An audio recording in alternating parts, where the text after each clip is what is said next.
আসসালামু আলাইকুম। আমরা উত্তরণ স্টাডি কেয়ারের পক্ষ থেকে আমরা প্রত্যেক অধ্যায়ে কোনটুকু অংশ তোমার পড়তে হবে সৃজনশীলের জন্য আর কোনটুকু অংশ এমসিকিউর জন্য এটা আমরা অধ্যায় ধরে ধরে দেখাই দিব। এই জন্য বা এর ধারাবাহিকতায় আমরা প্রথমে জীববিজ্ঞানের প্রথম যে জীবন পাঠ অধ্যায় এটা এটা আজকে দেখাবো যে তোমরা এমসিকিউর জন্য কোনটুকু অংশ পড়বা, তোমরা সিকিউর জন্য কোনটুকু অংশ পড়বা। আমরা বই ধরে ধরে দেখবো, ঠিক আছে? তোমরা যদি প্রথম পৃষ্ঠার দিকে দেখো, এই পৃষ্ঠায় তোমাদের কিছুই পড়া লাগবে না, ঠিক আছে? তোমাদের এই পৃষ্ঠায় যে লেখা আছে এগুলো পড়ার দরকার নেই। ওকে, আমরা সেকেন্ড পেজে যদি আসি, এখানেও কিছু পড়ার দরকার নাই, এগুলো তোমরা ভালো করে জানো। আমরা কোনটুকু পড়তে হবে আমরা শুধু এখন সেইটুকু দেখবো। ওকে, আচ্ছা, আমাদের এই পৃষ্ঠায় যেটুকু পড়তে হবে সেটা দেখো যে জীববিজ্ঞানকে ইংরেজিতে বায়োলজি বলা হয়, এই লাইনটা পড়তে হবে। আর এটা কই থেকে আসছে? বায়োস অর্থ জীবন, লগস অর্থ জ্ঞান। এই যে তোমাদের এখন অবধি শুধুমাত্র এই একটা লাইন পড়তে হবে, ঠিক আছে? পরের পৃষ্ঠায় যদি আসো, কি পড়তে হবে? এক কথায় কি পড়তে হবে এখন আমাদের লাস্ট মোমেন্ট তোমাদের প্রিপারেশনের, আমরা শুধু সেইটুকু দেখাবো এখন। ওকে, পরের পৃষ্ঠায় আসো। এই প্যারায় তোমার কিছু পড়তে হবে না। দেন এই পৃষ্ঠায় আসো, এটা ইম্পর্টেন্ট। এখন তোমাদের জীববিজ্ঞানকে দুই ভাগে ভাগ করেছে, একটা হচ্ছে ভৌত জীববিজ্ঞান, ফলিত জীববিজ্ঞান। এখান থেকে তোমাদের মেইন যেটা হয়, ক নাম্বারের প্রশ্ন হয়, এমসিকিউ হয়। ক নাম্বারের প্রশ্ন কিভাবে হতে পারে? তোমাকে বলতে পারে যে অঙ্গ সংস্থান বিদ্যা কাকে বলে, অথবা ট্যাক্সোনমি কাকে বলে, এগুলো একটা হতে পারে ক নাম্বারের প্রশ্ন। আর খ নাম্বারের প্রশ্ন কি হতে, খ নাম্বার এখানে তেমন একটা হয় না। আর এমসিকিউ কিভাবে হতে পারে?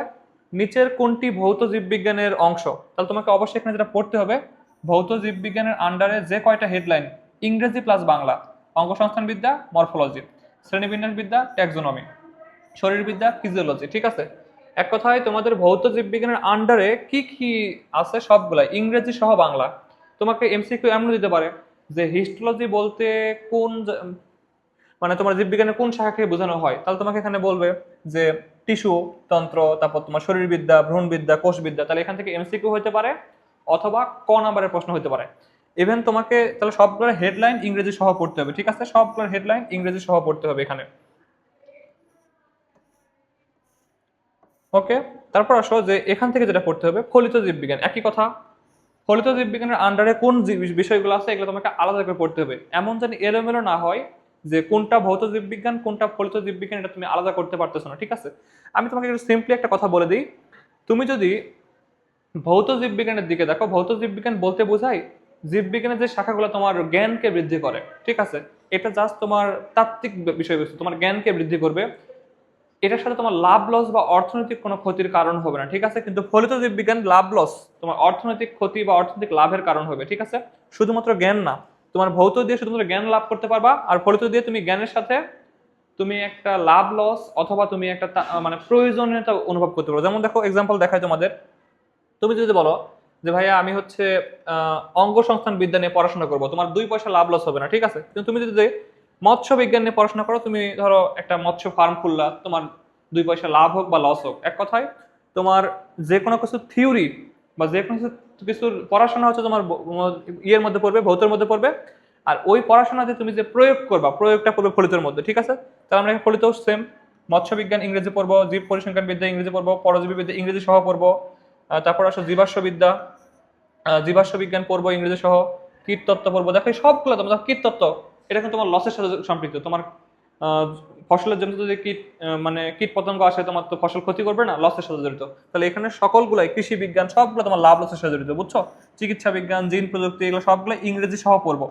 শুধু এই পড়বো না, আমরা মনেও রাখবো যে তোমার কোনটা ভৌতের মধ্যে পড়ে কোনটা ফলিতের মধ্যে পড়ে, কারণ এমসিকিউ এভাবে আসতে পারে নিচের কোনটি ভৌত জীববিজ্ঞানের শাখা, নিচের কোনটি ফলিত জীববিজ্ঞানের শাখা, ঠিক আছে? ওকে, বায়ো ইনফরমেটিক্স, ঠিক আছে? সবগুলো তোমার লাভ লসের সাথে জড়িত, এটা মাথায় রাখবা। তারপর আসো যে ওখানে আমরা ওভাবে পড়লাম, দেন আমরা এখানে কি পড়বো? এই অংশ থেকে সৃজনশীল হয় না, শুধুমাত্র ক নাম্বার হয়, প্রথমেই বলছি, আর এমসিকিউ। ওকে, এখন সৃজনশীলের জন্য যে অংশটা আমরা আসছি, জীবের শ্রেণীবিন্যাস। এখানে তোমাকে শ্রেণীবিন্যাস কাকে বলে এটা পড়তে হবে, আর শ্রেণীবিন্যাস বিদ্যা কাকে বলে সেটাও পড়তে হবে। ট্যাক্সোনমি মানে যে শ্রেণীবিন্যাস বিদ্যা, এটা একটু তোমাকে জানতে হবে, এটা তো আগেও আমি দাগাই দিছি। তাহলে শ্রেণীবিন্যাস কাকে বলে এটা তোমাদের বইয়ে সম্ভবত নেই, ঠিক আছে? তাহলে শ্রেণীবিন্যাস কাকে বলে তোমরা একটু পড়ে নিবা গাইড থেকে, হ্যাঁ? যখন টেস্ট পেপার সলভ করবা শ্রেণীবিন্যাস কাকে বলে পড়ে নিবা। শ্রেণীবিন্যাসের উদ্দেশ্য, এটাও খ নাম্বারের জন্য। ওকে, এটা খ নাম্বারের জন্য পড়তে পারো।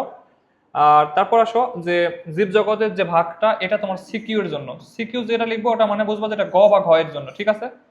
এটা গ বা ঘ এর জন্য সিকিউর যেটা, ঠিক আছে? এখানে এমসিকিউ একটা আছে, ক্যারোলাস লিনিয়াসের সময়কাল, ক্যারোলাস লিনিয়াসের এটা লাগবে। তারপর দেখো এই যে আর ইস হুইট টেকার যে 5টা রাজ্যে ভাগ করছে এটা একটা এমসিকিউর জন্য ইম্পর্টেন্ট। পরবর্তীতে মার্গুলেস হুইট টেকার সিনেমিনাসকে 2টা রাজ্যে ভাগ ভাগ করছে, 2টা সুপার কিং রাজ্য না 2টা সুপার কিংডম ভাগ করছিল, এটা লাগবে এমসিকিউর জন্য। তারপর দেখো সিকিউর জন্য যেটা মোস্ট ইম্পর্টেন্ট এটা হচ্ছে সিকিউর জন্য এই রাজ্য 1 সব ডিটেলসে পড়তে হবে এক্সাম্পল সহ, রাজ্য 2 সব ডিটেলসে পড়তে হবে এক্সাম্পল সহ, তারপর হচ্ছে রাজ্য 3 সব ডিটেলসে পড়তে হবে এক্সাম্পল সহ, তারপর তোমার রাজ্য 4 সব ডিটেলসে পড়তে হবে এক্সাম্পল সহ, অ্যান্ড এট লাস্ট তোমার রাজ্য যে 5 এটা তোমার সব পড়তে হবে এক্সাম্পল সহ। এখানে একটা এমসিকিউ আছে, টমাস ক্যালভিয়ার স্মিথ সে প্রোটিস্টাকে কি ভাগ করছিল? প্রোটোজোয়া আর ক্যানিস্টা। আর ব্যাকটেরিয়াকে সে মনে রাখে কি বলছিল? ব্যাকটেরিয়া রাজ্য বলছিল। এই মিলে তার দেখো আগেই 5টা ছিল আর প্রোটিস্টাকে সে একটা এক্সট্রা বাড়াই দিছে, তাহলে তোমার এখন টোটাল কয়টা হয়েছে? এখন টোটাল হয়েছে কি, এই যে দেখো কোথায় লেখা আছে 6টা, এই 6টা রাজ্যে সে ভাগ করছিল টমাস ক্যালভিয়ার স্মিথ, এটা এমসিকিউর জন্য, ঠিক আছে? আর মাঝখানে যেটুকু আমি এই যে 5টা রাজ্যের কথা বলছি, এই 5টা রাজ্য তোমার কি সিকিউর জন্য ইম্পর্টেন্ট। ওকে, আচ্ছা এটা এমসিকিউ। এই অংশটা তোমার সিকিউর জন্য অনেক ইম্পর্টেন্ট, আমরা সলভ করার সময় দেখছো যে এই অংশটা সিকিউর জন্য অনেক ইম্পর্টেন্ট। আর এটা একটু পড়বা, এটা খুব একটা সৃজনশীলে আসে না বললেও চল, ভুল হবে, আসে মাঝে মধ্যে গতে বা ঘতে এটা আসে, ঠিক আছে? যে বলতে পারে যে মানুষের যে সায়েন্টিফিক নেম এটার প্রত্যেকটা ধাপ তুমি ব্যাখ্যা সহ লিখো, ঠিক আছে? তাহলে এটুকু গ বা ঘ এর জন্য। আর যেটা লাগবে এখানে দ্বিপদ নামকরণের, এটা একটা ফুল ফর্ম, এই যে আইসিজেডএন বা আইসিবিএন এই দুটার ফুল ফর্ম ক নাম্বারের জন্য, ফর ক। ওকে, আচ্ছা। তারপরে এই যে সুইডিশ বিজ্ঞানী ক্যারলাস লিনিয়াস একটা বইয়ের লিখছিল, সেই বইয়ের নাম হচ্ছে স্পেসিস প্লান্টারাম, এটা এমসিকিউর জন্য লাগবে। বাংলাদেশের একজন বিজ্ঞানী একটা ব্যাঙের নামকরণ করছিল জাকিরনা ঢাকার, এমসিকিউর জন্য। আর এখানে যে নিয়ম নামকরণের নিয়ম আছে, ঠিক আছে, নিচের দিকে যে একটা নিয়ম আছে, এই সব কয়টা নিয়ম সৃজনশীলের জন্য মাস্ট, এই সব কয়টা নিয়ম সৃজনশীলের জন্য মাস্ট। ওকে, এই সব কয়টা নিয়ম সিকিউর জন্য মাস্ট। আর এখানে তোমরা যেগুলো সায়েন্টিফিক নেম দেখতে পাচ্ছ এগুলা তোমার সব এমসিকিউর জন্য অথবা ফর ক নাম্বার। ওকে, তাহলে এই অধ্যায় মনে হয় শেষ। আমরা এই অধ্যায় থেকে যেটুকু দেখতে পারলাম, সব থেকে মোস্ট ইম্পর্টেন্ট টপিক হচ্ছে তোমার 5টা রাজ্য সৃজনশীলের জন্য গ বা ঘতে হয়। আর যেটা ইম্পর্টেন্ট তোমার হচ্ছে দ্বিপদ নামকরণ, দ্বিপদ নামকরণ কিন্তু সংখ্যাটাও লাগবে, আর দ্বিপদ নামকরণের যে নিয়মাবলীটা লাগবে, আর দ্বিপদ নামকরণের যে 7টা ধাপ আছে, এই তিনটা মানে তিনটা, আবারও বলছি তিনটা টপিক বলছি। তিনটার মধ্যে প্রথমটা কি বলছি? 5টা রাজ্যের কথা বলছি। 2 নম্বরটা কি বলছি? দ্বিপদ নামকরণের নিয়মাবলী বলছি। আর 3 নম্বর বলছি কি দ্বিপদ নামকরণের যে 7টা ধাপ, এইটুকুই তোমাদের সিকিউর জন্য মোস্ট ইম্পর্টেন্ট। আর এমসিকিউ কই কই থেকে হয় এগুলো তো বলে দিছি। ওকে, আর এগুলো তো তোমরা মোটামুটি পড়বা আশা করি। আমরা তো এটা সাজেশন ক্লাস, আমরা সাজেশনটা দিলাম, আর এটার আবার সলভ ক্লাস তোমরা আমাদের বাকি ভিডিওতে পেয়ে যাবা। ওকে, আল্লাহ হাফিজ।